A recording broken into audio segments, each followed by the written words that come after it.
இந்த உலகத்தில் இருக்கக்கூடிய இன்பங்கள் எல்லாம் அற்பமானது.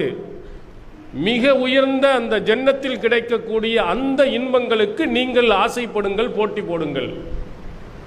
இது திருமறை குர்ஆன். இருப்பதில் உயர்ந்ததை ஆசைப்படு, அந்த உயர்வான சொர்க்கத்தின் பக்கம் செல்வதற்குரிய காரியங்களில் அதிகமாக ஈடுபடு என்று நம்மை ஆர்வம் ஊட்டுகிறது. நபிகள் பெருமானார் ஸல்லல்லாஹு அலைஹி வஸல்லம் அவர்களும் அழகுற நமக்கு சொன்னார்கள், சொர்க்கத்தில் பல படித்தரங்கள் உண்டு, நிறைய சொர்க்கங்கள் உண்டு. அது அவனவனுடைய அமல்களுக்கு ஏற்றவாறு அதற்கு தகுந்தவாறு வசதிகள் உள்ள சொர்க்கத்தில் ஒவ்வொருவரையும் அல்லாஹு தஆலா நுழைய செய்வார். அதில் உயர்ந்த சொர்க்கம் எது என்றால் ஜன்னத்துல் ஃபிர்தௌஸ்.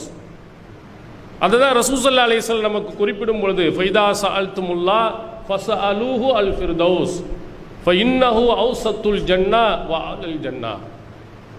நீங்கள் அல்லாஹ்விடத்தில் கேட்பதாக இருந்தால் எவ்வளவு சொர்க்கத்தில் இருக்கு, அதில் ஜன்னத்துல் ஃபிர்தௌஸ் வேண்டும் என்று கேளுங்கள். அதுதான் சொர்க்கத்தின் நடுப்பகுதியில் இருக்கிறது, மிக உயர்வானதும் அதுதான் என்று நபிகள் பெருமானார் நமக்கு ஆர்வம் ஊட்டியிருக்கிறார். சொர்க்கம் கிடைப்பதில் கூட அதுலேயும் ரொம்ப உயர்வானதை தேருங்க. உலகத்தில் தான் நாம் என்ன செய்கிறோம், அது போன்று ஆசைப்படுகிறோம். ஒரு வாகனம் வாங்க வேண்டும்,